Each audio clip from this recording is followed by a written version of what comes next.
Hello there. I want to talk to us about how God promotes. Many times we desire the promotions of God.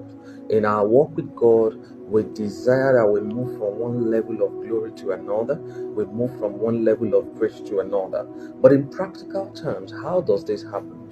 There are three main things that God uses to promote you. Number one is test. Number two, trials. Number three, temptations. So for you to be promoted by God, for you to get the promotions of God, number one, you must pass the test of God. In Genesis 22, verses 1 to 3, it says, "And it came to pass after this thing, God did test Abraham."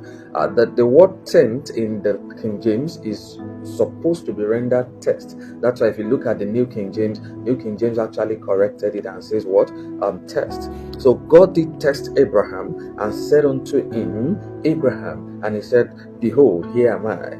Verse 2 says, And he said, Take now thy only son Isaac, whom thou lovest, and get thee into the land of Moriah, and offer him there for a burnt offering upon one of the mountains which I will tell thee of. This was a test. I'm sure many of us are familiar with the story. So going to verse 15, the Bible says, of course, Abraham obeyed.